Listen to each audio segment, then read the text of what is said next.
जय श्री कृष्ण। आपका मेरी चैनल में स्वागत है। आज हम बात करेंगे भगवान स्वामीनारायण जयंती कब है। इस दिन भगवान स्वामीनारायण की पूजा कैसे करना चाहिए। भगवान स्वामीनारायण का जीवन उद्देश्य क्या था। भगवान स्वामीनारायण का जीवन चरित्र की संपूर्ण माहिती प्रदान करूंगा। चैत्र माह की शुक्ल पक्ष की नवमी तिथि को पूरे देश में रामनवमी के साथ भगवान श्री स्वामीनारायण जयंती भी मनाई जाएगी। भगवान श्री स्वामीनारायण का जन्म भी चैत्र माह के शुक्ल पक्ष की नवमी तिथि को हुआ था। इसलिए स्वामीनारायण संप्रदाय के सभी लोग उनके जन्म दिवस के रूप में मनाते हैं। इस बार भगवान स्वामीनारायण की जन्म जयंती 6 अप्रैल 2025 यानी कि रविवार के दिन मनाई जाएगी। कुछ हिंदू धर्म ग्रंथों के अनुसार पर माना जाता है कि भगवान स्वामीनारायण का जन्म उत्तर भारत के छपैया गांव में हुआ था। उन्हें भगवान का ही एक स्वरूप माना जाता है। उनके जीवन का उद्देश्य केवल समाज को सही दिशा प्रदान करना और हिंदू प्रथाओं को पुनः से विकसित करना था। भगवान स्वामीनारायण जयंती के दिन प्रातःकाल सुबह जल्दी उठकर पवित्र मन एवं शुद्ध जल से स्नान करना चाहिए। स्नान करने के बाद घर की भी सफाई करके पूजा की तैयारी करें। भगवान की मूर्ति को स्नान कराए और स्वामीनारायण की मूर्ति को पालने में रखकर उनका मनमोहक श्रृंगार करना चाहिए। फिर कुमकुम चावल अन्य पूजन सामग्री से भगवान की पूजा करें, फूल चढ़ाए। इस दिन निर्जला उपवास भी रखा जाता है और अगर आप निर्जला का उपवास नहीं कर सकते तो फल खाकर उपवास कर सकते हैं। पूजा के पश्चात भगवान की आरती करें, उन्हें भोग लगाना चाहिए। भगवान स्वामीनारायण का जीवन चरित्र इस प्रकार है कि भगवान श्री स्वामीनारायण का जन्म विक्रम संवत 3 अप्रैल 1781 में चैत्र शुक्ल पक्ष की नवमी तिथि को हुआ था। अयोध्या के पास गोंडा जिले के छपैया नामक एक गांव में है। इसी दिन रामनवमी भी थी, इसलिए बड़े ही उल्लास का माहौल था। उनके पिता का नाम श्री हरि प्रसाद था तथा माता का नाम भक्ति देवी था। उनके माता पिता ने उनका नाम घनश्याम रखा था।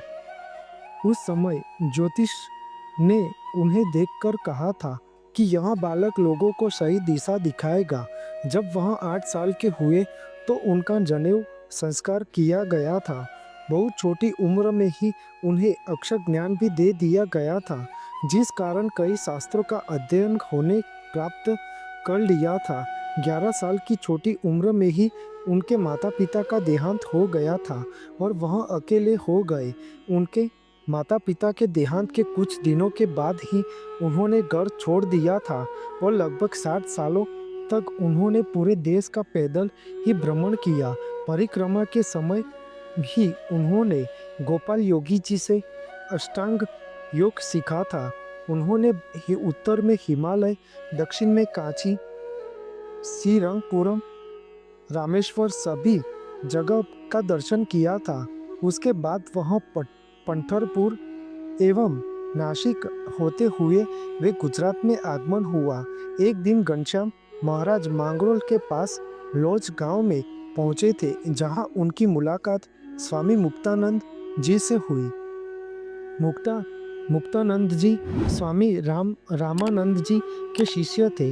घनश्याम महाराज स्वामी रामानंद को मिलने के लिए बहुत आतुर थे और रामानंद जी अब भी अपने भक्तों से कहते रहते थे कि असली स्वामी तो अब आने वाला है, मैं तो बस उसके आने के पहले का शंख बजा रहा हूँ।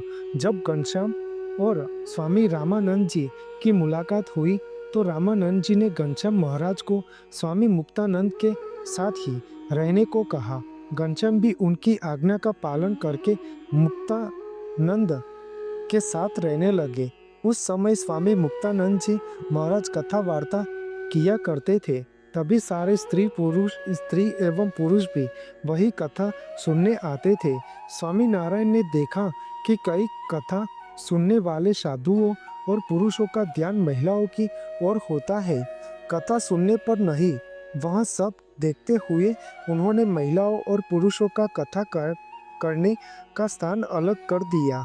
इसके अलावा उन्होंने महिला कथावाचकों को भी तैयार किया, जिनका नाम नीलकंठ वर्णी था। स्वामी रामानंद जी ने नीलकंठ वर्णी को दीक्षा देकर उनका नाम सहजानंद रख दिया। दीक्षा देने के 1 साल बाद ही स्वामी रामानंद जी ने जैतपुर में सहजानंद को अपने धर्म संप्रदाय का आचार्य पद पर नियुक्त कर दिया। इसके कुछ दिनों बाद स्वामी रामानंद जी का देहांत हो गया। नीलकंठ वर्णी ने गांव-गांव घूमकर सबको स्वामीनारायण मंत्र का जाप करने को कहा।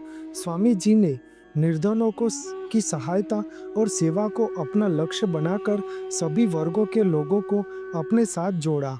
वह अपने शिष्यों को 5 व्रत लेने को कहते थे, जिसमें मांस, मदिरा, चोरी, व्यभिचार का त्याग तथा सर्वधर्म के पालन की बात होती थी। उन्होंने सामाजिक कार्य में सुधार लाने के लिए यज्ञ में हिंसा, बलि प्रथा, सती प्रथा, कन्या हत्या, भूत बाधा जैसी कुरीतियों को बंद कराया। अपने जीवन का कार्य क्षेत्र का ज्यादातर कार्य वह गुजरात में ही किया करते थे। अगर कोई प्रकृति से संबंधित आपदा आए तो वह बिना भेदभाव के सबकी सहायता करते थे। भगवान स्वामीनारायण जी ने अनेक मंदिरों का निर्माण करवाया। इनके निर्माण के समय वह स्वयं सबके साथ श्रमदान करते थे। भगवान स्वामीनारायण ने अपने कार्यकाल में गुजरात राज्य के अनेकों जिले अहमदाबाद, मूली, भुज, जेतलपुर, धोलका, वड़ताल, गढ़ड़ा, धोलेरा तथा जूनागढ़ में भव्य शिखरबंद मंदिरों का निर्माण कराया। यह सभी मंदिर स्थापत्य कला का बेहद अद्भुत नमूना है। जो भी धर्म से संबंधित नियम स्वामी जी ने बनाए थे, उसका वह स्वयं भी कठोरता से पालन करते थे। भगवान स्वामीनारायण ने साल 1830 में शरीर को त्याग दिया था। आज उनके भक्त और अनुयायी विश्व भर में फैले हुए हैं। वह मंदिरों को सेवा एवं ज्ञान का केंद्र बनाकर काम किया करते हैं। उनके धर्म और ख्याति सिर्फ देश में ही नहीं बल्कि पूरी दुनिया में फैली हुई है। बोलो भगवान श्री स्वामीनारायण की जय। आपको मेरी यह माहिती अच्छी लगी हो तो मेरी चैनल को लाइक, शेयर, कमेंट, सब्सक्राइब करें और बेल आइकन को दबाना ना भूलें। जय स्वामीनारायण।